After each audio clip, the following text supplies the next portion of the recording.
پیغمبر اسلام صلی اللہ علیہ وسلم کے قدموں پر میرے پریوار نہیں، میرا خاندان قربان۔ ایک چیز اور بھی ہے، جیسا کہ ہم دیکھ رہے ہیں کہ اسلام کے خلاف، مسلمانوں کے خلاف، دین کے خلاف کچھ بکے ہوئے اور خریدے ہوئے کتے پیدا کر دیے گئے ہیں جو بھونکتے رہتے ہیں، جیسا کہ وسیم رضوی بھونک رہا تھا قرآن کریم کے خلاف، ایسے کوئی بھگوا دھاری مہاراج نکلا ہے جس نے شان رسالت میں گستاخی کی ہے، اللہ کے رسول کی شان میں گستاخیاں کی ہیں، اور اس کے خلاف بھی پورے ملک میں ایک ہڑکم مچا ہوا ہے۔ اصل میں انہوں نے سمجھ لیا ہے کہ مسلمان قوم کو اگر واقعی دلی تکلیف دینا ہے تو اس کا ایک ہی راستہ ہے کہ ان کے مذہب کے خلاف بولو، ان کے دین کے خلاف بولو، ان کے نبی کے خلاف بولو، یہ تڑپ جاتے ہیں۔ اس لیے کہ نبی کی شان اور نبی کا مرتبہ اسلام میں وہ رکھا گیا ہے جو کسی کا نہیں ہے۔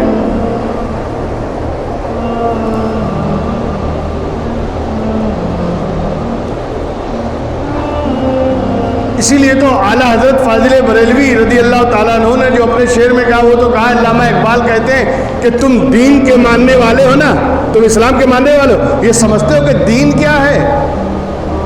تمہیں معلوم ہے دین کس چیز کا نام ہے؟ ایک جملے میں سمجھایا علامہ اقبال نے، مفکر اسلام نے، اپنے وقت کا سب سے بڑا مدبر، اپنے وقت کا سب سے بڑا مفکر، اپنے وقت کا سب سے بڑا انٹلیکچوئل، اپنے وقت کا سب سے بڑا بریلینٹ علامہ اقبال ایک جملے میں سمجھا دیا کہ دین کیا ہے۔ بمصطفیٰ برسا خیش را کہ دی ہم اوست، اگر بہو نہ رسیدی تمام بولے بیش۔ اپنے آپ کو مصطفیٰ جان رحمت کے قدموں تک پہنچا دے، اس لیے کہ ان تک پہنچنے کا نام ہی تو دین ہے۔ اگر ان تک پہنچ گیا تو تو دیندار ہے، اور ان سے دور ہو گیا تو پھر دنیا دار ہے۔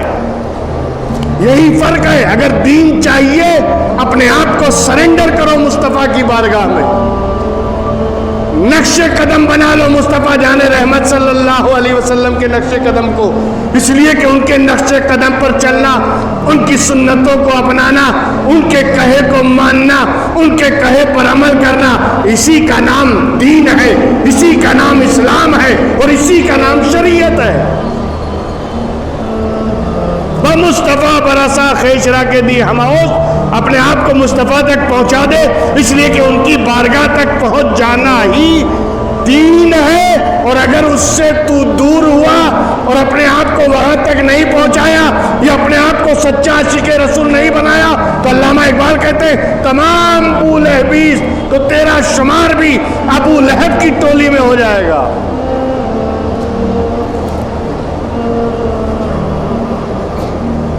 نبی تک پہنچ جانا، نبی کی بارگاہ تک پہنچ جانا اور ان کے نقش قدم کو اپنا لینا، ان کے حکم کو اپنا لینا، ان کی اطاعت کرنا، ان کی فرما برداری کرنا، یہی دین ہے، یہی اسلام ہے، یہی مذہب ہے۔ اس لیے اعلیٰ حضرت فاضل بریلوی نے بھی بتا دیا کہ اللہ کی سرتاب قدم شان ہے یہ، انسان نہیں، انسان وہ انسان ہے یہ، اور قرآن تو ایمان بتاتا ہے انہیں، اور ایمان یہ کہتا ہے میری جان ہے یہ۔ اس لیے کہ نبی نہیں تو ایمان نہیں، نبی ہی تو جانے ایمان ہے، نبی پر ایمان ہی تو اصل ایمان ہے۔ ورنہ مجھے بتائیے کہ اگر نبی کی اتنی ضرورت نہیں تھی تو قبر میں 2 سوال کے بعد تیسرے کی کیا ضرورت ہے؟ من رب کا، تیرا رب کون ہے؟ مرنے والے نے کہا ربی اللہ، میرا رب اللہ ہے۔ ما دینوں کا، تیرا دین کیا ہے؟ مرنے والے نے کہا دین الاسلام ہے۔ پتہ چل گیا کہ یہ اللہ کا ماننے والا ہے اور اسلام کا پیروکار ہے۔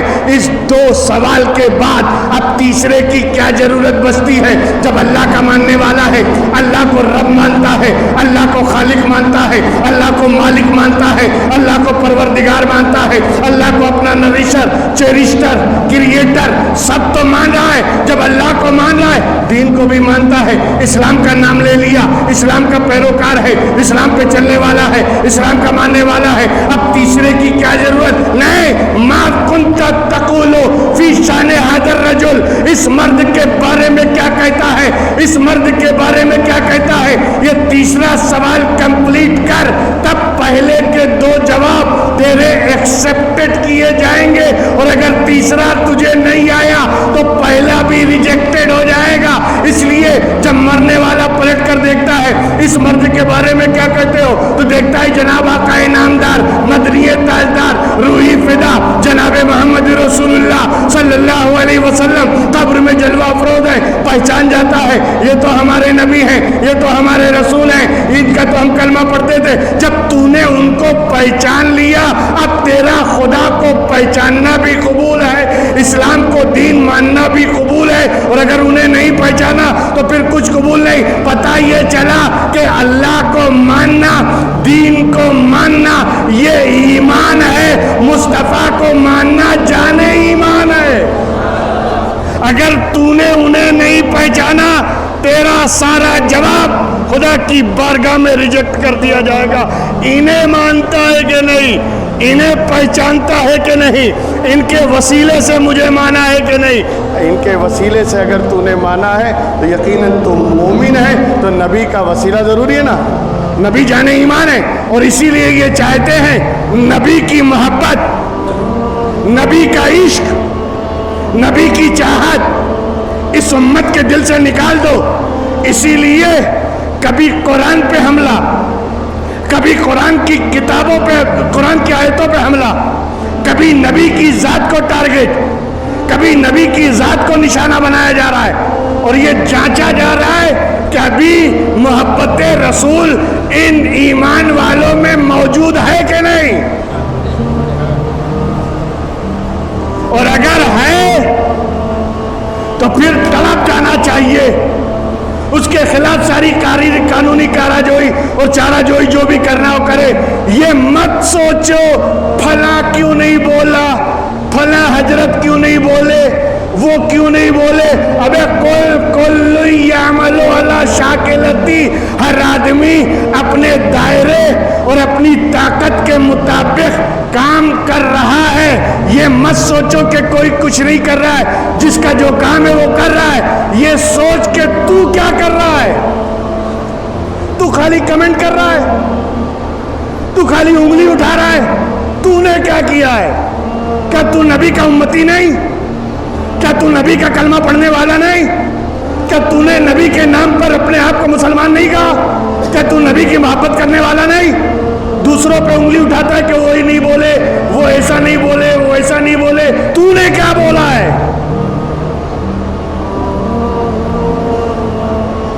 याद रखना, किसी के बोलने और किसी के करने का कोई इंतजाम नहीं। आशिक वो है जो पहले कर डालता है, बाद में देखा जाएगा। पढ़ो सीरत हज़रत फारूक आज़म की। आया था ना मुनाफिक, एक मुनाफिक का झगड़ा था, हुजूर की बारगाह में पहुंचे। हुजूर अकरम सल्लल्लाहु अलैहि वसल्लम की बारगाह में पहुंचकर यहूदी था, एक मुसलमान था, और दोनों का पानी चलाने का झगड़ा था। खेत में पानी चलाने की बारी, वो बोले मेरी है, वो बोले मेरी है। बारगाह रिसालत में फैसला कराने गए, अल्लाह के नबी ने हक फैसला किया, यहूदी के बारे में फैसला कर दिया, यहूदी की बारी है। ये मुसलमान था बराए नाम, अंदर से मुनाफिक था। रसूल के फैसले पर इत्मीनान नहीं, रसूल के फैसले पर सुकून नहीं। बाहर निकला, कहने लगा अरे यार ये बड़े रहम दिल हैं, रहमतुल लिल आलमीन हैं, बड़े रहम करने वाले हैं, बहुत दयालु हैं। एक काम करो, चलो फारूक आज़म के पास, उनसे फैसला कराएंगे, वो हक फैसला करेंगे। उसने कहा चलो। जैसे ही पहुंचे फारूक आज़म के पास, हज़रत फारूक आज़म ने पूछा क्या बात है? कहा हुजूर मैं मुसलमान हूँ, ये यहूदी है। पहले ही बता दिया ताकि नाम सुनते ही उमर बगोला हो जाए, आग बगोला हो जाए, जलाल में आ जाए, गुस्से में आ जाए। ये यहूदी है, मैं मुसलमान हूँ। कहा फिर? कहा बारी चलाने की किसकी है? यही फैसला कराने आए हैं, हमारे दरमियान ये तय हुआ था। हज़रत फारूक आज़म ने पूरा सुना। इससे पहले के फारूक आज़म फैसला करते, यहूदी भी चालाक था। उसने कहा उमर फैसला करने से पहले एक बात सुन लो, तुम्हारे नबी ने मेरे हक में फैसला कर दिया है। हजरत फारूक आजम ने मुसलमान की तरफ देखा, कहा नबी ने फैसला कर दिया है। कहा अल्लाह के नबी के पास हम गए थे, उन्होंने फैसला कर दिया है, मगर आप तो जानते हैं अल्लाह के नबी रहम दिल हैं, बहुत ही दयालु हैं, रहमत वाले हैं, इसलिए उन्होंने इसके हक में फैसला कर दिया। मैंने सोचा आप सही फैसला करेंगे। फारूक आजम ने कहा बिल्कुल सही सोचा, मैं ही तो फैसला करूँगा। अंदर गए, तलवार लाए, मुसलमान की गर्दन उड़ा दिया। क्या जाओ फैसला हो गया। और जब अल्लाह के नबी तक बात पहुंची कि उमर ने मोमिन को मार दिया, अल्लाह के रसूल ने पूछा तुमने मोमिन को क्यों कत्ल किया? कहा या रसूल अल्लाह ला युमिनु हत्ता युहक्किमुका फीमा शजरा बैनहुम। ए अल्लाह के रसूल, वो ईमान वाला हो ही नहीं सकता जो आपके फैसले को तस्लीम ना कर ले। जब आपने फैसला कर दिया तो वो कैसा ईमान वाला है जो मेरे पास आया और फैसला कराने के लिए? मैंने ईमान वाले को नहीं मारा है, ईमान वाले के लिबास में मुनाफिक को मारा है। अभी उमर ये कहकर खामोश हुए थे, जिब्रील वही अल्फाज जो उमर की जुबान से निकले कुरान की आयत लेकर नाजिल हो गए। कहा अल्लाह भी ये कह रहा है जो उमर का फैसला है वो हक है। उमर ने किसी मोमिन को नहीं, मुनाफिक को मारा है। मैं ये वाक़या इसलिए बता रहा हूँ, कहते थे उमर फारूक गए थे अल्लाह के रसूल के पास पूछने के लिए, या रसूल अल्लाह आपने फैसला किया कि नहीं? या रसूल अल्लाह आपने क्या फैसला किया? आपने कैसे फैसला किया? कुछ पूछने गए, कुछ दरियाफ्त करने गए? नहीं, उठाया तलवार मार दी, जो होगा बाद में देखा जाएगा। मोहब्बत में किसी को देखा नहीं जाता, ना किसी का इंतजार किया जाता है। वो क्या बोलते हैं, ये क्या बोलते हैं? अबे देख तेरा ईमान क्या बोलता है, तेरा ज़मीर क्या बोलता है, तेरा दीन क्या बोलता है, तेरी अंतरात्मा क्या बोलती है, उस पे फैसला कर। ये सुनने सुनाने और मजा लेने का मैटर नहीं है, करने कराने का मैटर है। जिससे जो बन सके वो करे, कानून के दायरे में रहकर जमहूरी कायदे के मुताबिक जो भी जैसा भी कर सके उसको करना चाहिए। ये मत देखो वो कर रहा है कि नहीं कर रहा है, ये कर रहा है कि नहीं कर रहा है। हमें गुस्ताखे रसूल का जवाब देना है, कानूनी तौर पर देना है, जमहूरियत के दायरे में रहकर देना है। और इस तरह अगर हम जवाब नहीं देंगे तो हम अल्लाह के नज़दीक भी यानी काबिल मुआखज़ा है, हमारी पकड़ होगी कि तुमने नबी के बारे में सुना और कुछ कहा नहीं। लिहाजा जो भी हो सके, जिसकी जैसी भी ताकत हो, वो अपने हिसाब से जवाब दे, FIR करे, एहतजाज करे, लेटर लिखे, किसी भी तरीके से एहतजाज होना चाहिए ताकि पता चले कि अभी कौम मुर्दा नहीं बल्कि ज़िंदा है। इंशाअल्लाह तबारक व तआला अल्लाह तबारक व तआला हम सबको नेक अमल की तौफीक अता फरमाए।